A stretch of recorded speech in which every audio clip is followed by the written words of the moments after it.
Hey guys, what's going on? It's Tim with Tabletop Terrors. I am here. I'm walking down the street, actually, in the hurricane. This is, I hate to I don't know. I usually call these daily damage, but, and I usually start with a joke or something, but I just want everybody to know that James and I are safe as of right now. Things seem to be going pretty well as far as the hurricane goes. I'm walking down my street now as I talk about this. So, I've lived in Florida a long time, and we've had quite a few big hurricanes. And for where we are right now, we're probably going to get the brunt of it tomorrow morning around 8 a.m. So, here's the thing. When you're hearing about hurricanes, when you're hearing people talking about the winds and all that stuff, there are gusts and there are sustained winds. And really what you got to worry about is, well, both. But if you hear somebody say, with winds up to 165 miles an hour, that's very true, and it's very dangerous, and you have to be very careful. The sustained winds are really, those are what's most important, really. So right now, I don't know if you can see behind me, it actually looks much lighter than it does to me. It looks really dark. You can see kind of behind us right there. But anyway, we should be getting the brunt of it about 8 a.m. and currently the forecast calls for sustained winds of about 85 miles an hour. In a hurricane, yeah, there's lightning, certainly, but the killer is the wind and the flooding. In fact, I don't know how true this is, but a pretty reliable dude at work today was telling me that flooding and water deaths account for more deaths than anything else in a hurricane. What's going on, everybody? All right, Steven's here. What's going on? Dustin is here.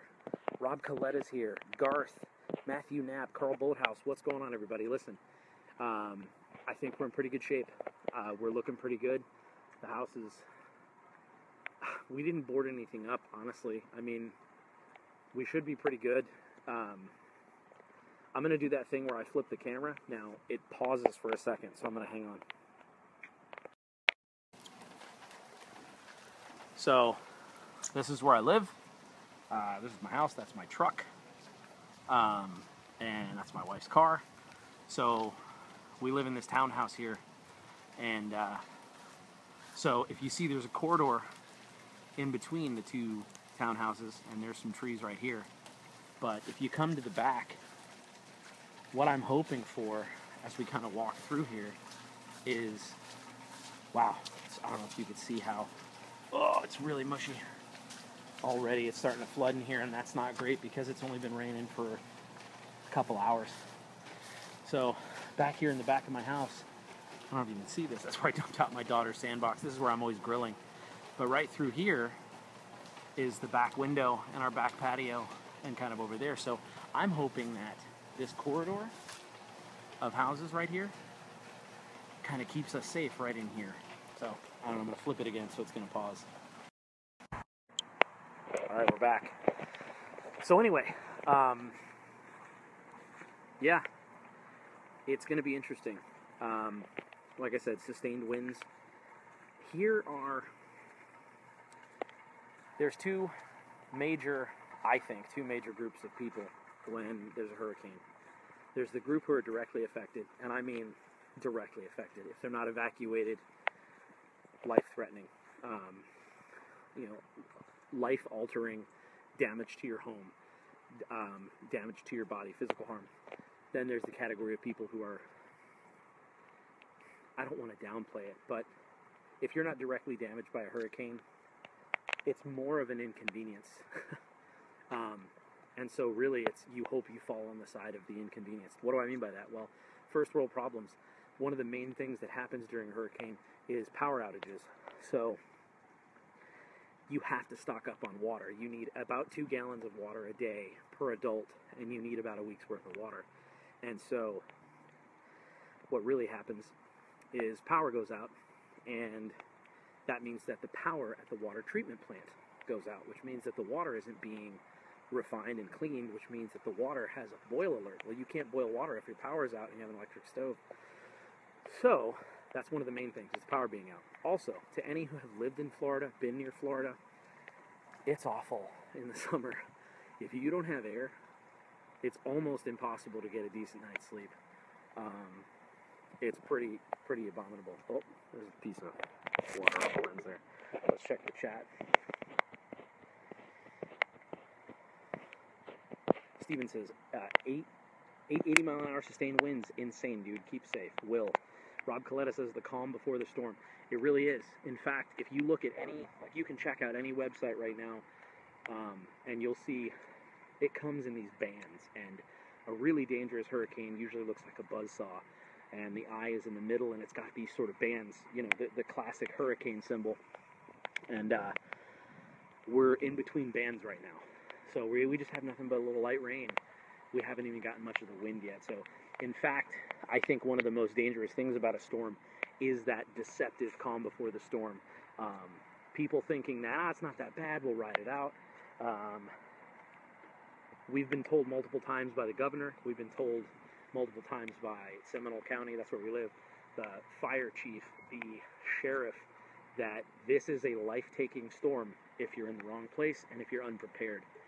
So we feel like we're in the right place and we feel like we're prepared. So I want everybody to know, I genuinely think that James and I are good. We're safe. At the most, we might be without power for 2 or 3 days. But again, we're in that inconvenience category, which I'll take all day, every day. Michael Barker's here. What's up, Barks?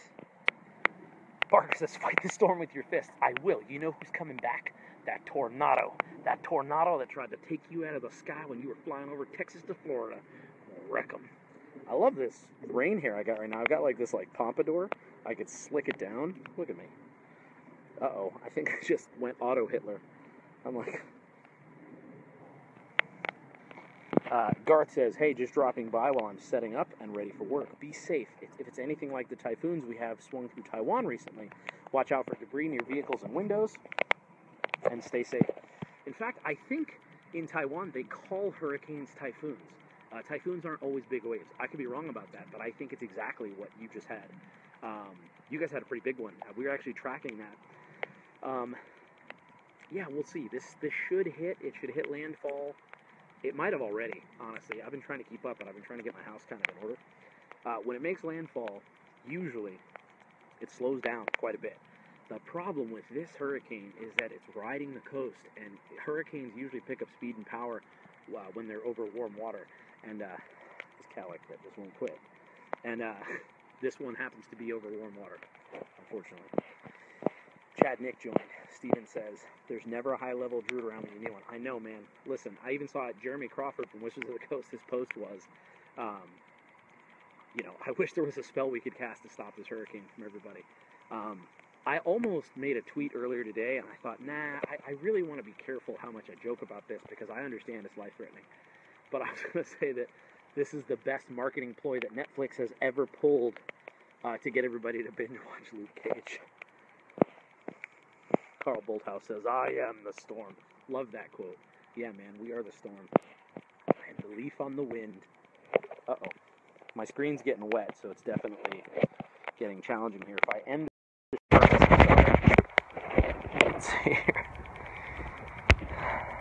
Michael Barr says, ha-ha. Rob Coletta says, did you see the satellite picture of this hurricane that looks like a skull? I have seen that. It was actually terrifying.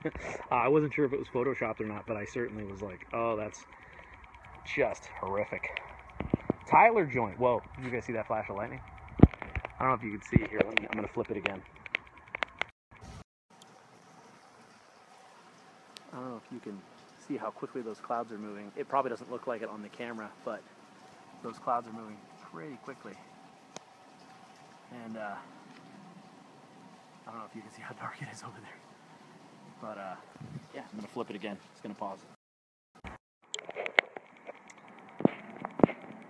Chad says, love you guys, praying that you two are safe. Thanks, man.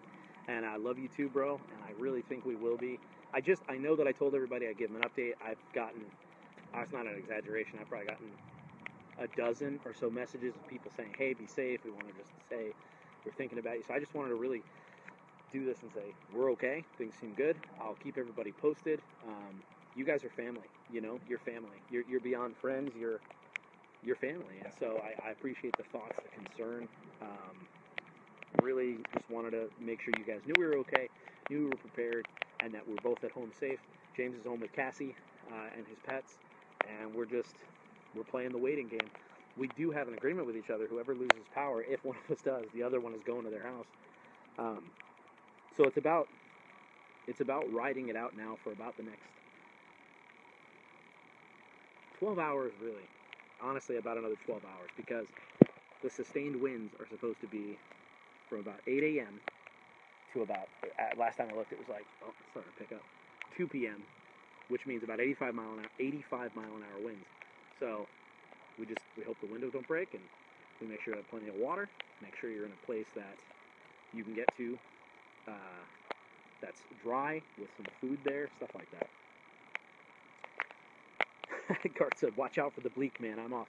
You know, I wanted to make sure I didn't turn this into an advice stream, because, like I said, I know it's a serious thing, but I will say that being in this actual hurricane and being in this and prepping for it really made me think about bleak storms, because, you know, I kind of just mentioned them offhand, like, yeah, and then there's a bleak storm, and I was like, listen, the entire culture in certain areas would be very different if bleak storms were common, because they would have to, I mean, we have modern technology, these radars that tell us, you know, oh, you have this long, and here you go, and, you know, but if a bleak storm breaks out, people have to be able to up and pack and get into their homes in 30 minutes or less. So, anyway, I will do a stream about that. I think it will be the next one we do after everyone's safe and we're all good.